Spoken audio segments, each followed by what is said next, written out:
You're an independent filmmaker. What does it mean when you say you're an independent filmmaker? Well, when you're starting film and you're not quite into the career of getting the Hollywood budget, independent film is just micro-budgeting, pulling off a film from whatever resources you have available to you. Right. And you have you and your partner, Will Jacob. Will Jacobs is here with me. Nice. Good morning. Is it Jacob or Jacobs? Jacobs. Jacobs is here, also independent filmmaker. Both of you guys from here, so local. That's right. And you've shot a movie, you produced a movie. The movie will be shown next week. It is called Denouement. Denouement. That's right. Why is it called Denouement, and what does that mean? Well, it means a knot in French. It's a literary what term. now? A knot. A knot? Like A knot. If you got a knot, K-N-O-T. you're unknotting it. Yes. Yeah. Oh, unknot. Yes. I got you. I'm unknotting something. Yes. And it basically means the point of a story. It's a literary term. The point of a story where everything comes together. Aha. So it would be that. Aha. So when you get to a point in the movie, you go, oh, I get it. Dan now will recreate, by the way, just for you actors. Dan will recreate the scene in the audience when an audience member is asking the questions about those kind of things. You know what I'm talking about? Yeah. Go ahead and do it. Hey, is he with him? Didn't that already happen? Yeah, see, that's it. That's you're on nodding right there. Yeah. That's the guy Yeah. that killed the other guy. Oh, he's with them. And the green jacket. I get it. Okay. What is the storyline that we're going to learn about here? What's the plot? Denouement follows a 1950s playwright as he's battling inner demons and putting on a theatrical production. Okay, so this is coming from, you guys are both theater guys.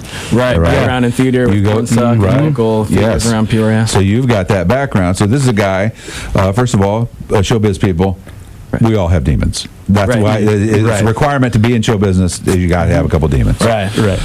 So you know where that comes from. And is this guy middle-aged? He's a young playwright. He's a young playwright. Played by Will, actually. Oh, you're the actor. I am the lead actor, yes. Gosh, okay, now we're getting somewhere, Dan. Right, It's this every guy. young playwright. Now we're getting this one.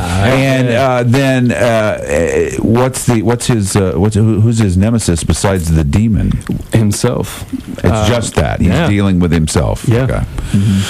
When you do this kind of thing, is it, and you shot it all in Peoria, Connor? All in Peoria on real locations, everything. How about that? Because, if you're shooting a film and you're working with the Illinois Film Office and you're on Michigan Avenue and you've got, I don't know who starring in your movie, you've got cops, you've got people barricading streets, you've got people stopping people from yelling at you. Sure. When you're not that and you're Connor and Will Jacobs here in town, how do you do that without interruptions? How do you do that efficiently? Well, fortunately, we had access and we had networking and we had people who are also artists in Peoria area who were willing to help us. So they saw the script, they saw the potential in Will and I, and they trusted us, and we came up with something really special. Can you say where you shot on location without giving anything away? Yeah, we shot at the historic GAR Hall, downtown Peoria. Okay. We shot at Cornstalk Theater, actually. Nice. We shot at some in the tent or in the in the lab. We actually set. So something that you guys will appreciate is we set dressed a lot of the scenes, which means we use real set pieces from the time period to be realistic, so the actors could go into the scene and literally act with a typewriter. That Will collects a lot of old newspapers from the 50s, so everything that was scattered on the floor and on the walls is like totally realistic. That's cool. Where else did you shoot? Where else did we shoot? Well, we had a 1959 Plymouth car that we filmed. Nice. Dan Shalacone. Dan, yeah. Oh, I know that car. Oh, that's a cool car. Yes. I want to back up. Can I back up a second? Is that possible in this interview? You collect 1950s newspapers? Yeah, well, not exactly. So I collected all the black and white pages from newspapers that I found. That you could find? Yeah. Yep. That's kind of cool, though. That's fun. I wish I would have known that. I probably have some stashed away somewhere. For the next one, yeah. So, but financing comes just from, you were talking about that earlier, when you're independent, you're working on a limited budget here, right? Mm-hmm. So, friends, family, did you do a GoFundMe? Did you do any of that kind of stuff? We didn't do that. I have my own company, Hoop House Creative, so I have a lot of the gear that we use to shoot the film and record sound on the film was already my own. So I just lent it to the film because I believed in the story. Right. And then is it possible then, I know that independent film people need to get their, don't need to, but would like to get their film into contests and what do they call that? Festivals. Thank you. Yeah. Festivals. Is that the next thing on the agenda then? So we've already submitted to a lot of Midwest festivals. We're getting feedback from some of our friends in New York who are in the industry, producers, and also from LA, getting feedback on the film and what we can do, maybe cut it down. It's a runtime of how long exactly? 28 minutes. 28 minutes. So it's a good short film. It has merit and has a good story arc, but a lot of the festivals want something shorter. But we like the story so much, and we didn't really want to cut too much of it. Really? Because I thought, isn't one category 45 minutes or less? Yeah, that's short. There's a lot of them. Yeah. Sure. And there was a guy from Chillicothe. Yeah. Who did one about 15, 18 years ago that starred Ron Perlman.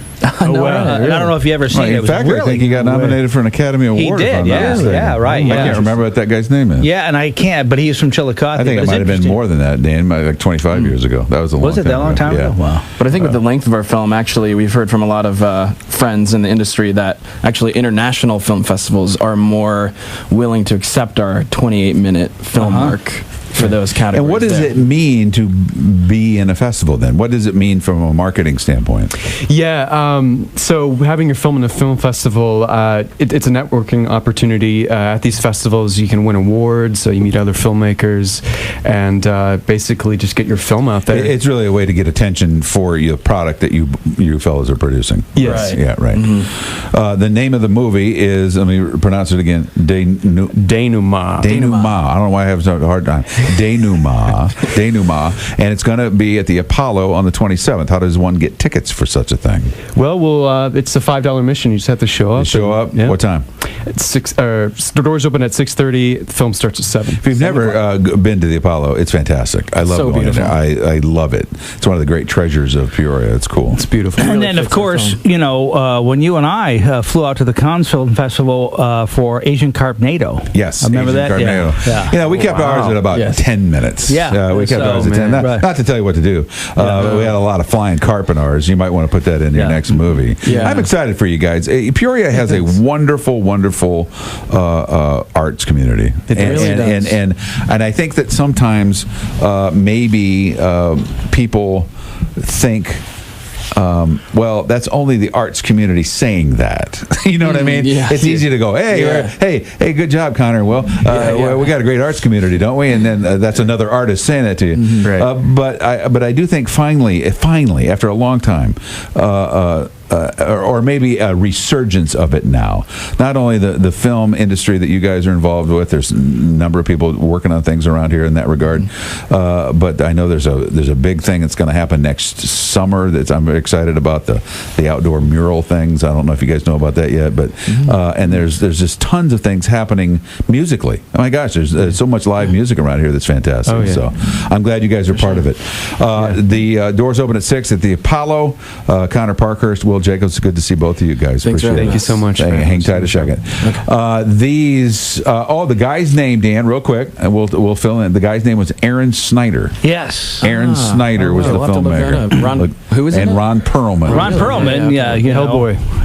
Who actually came into town for the premiere.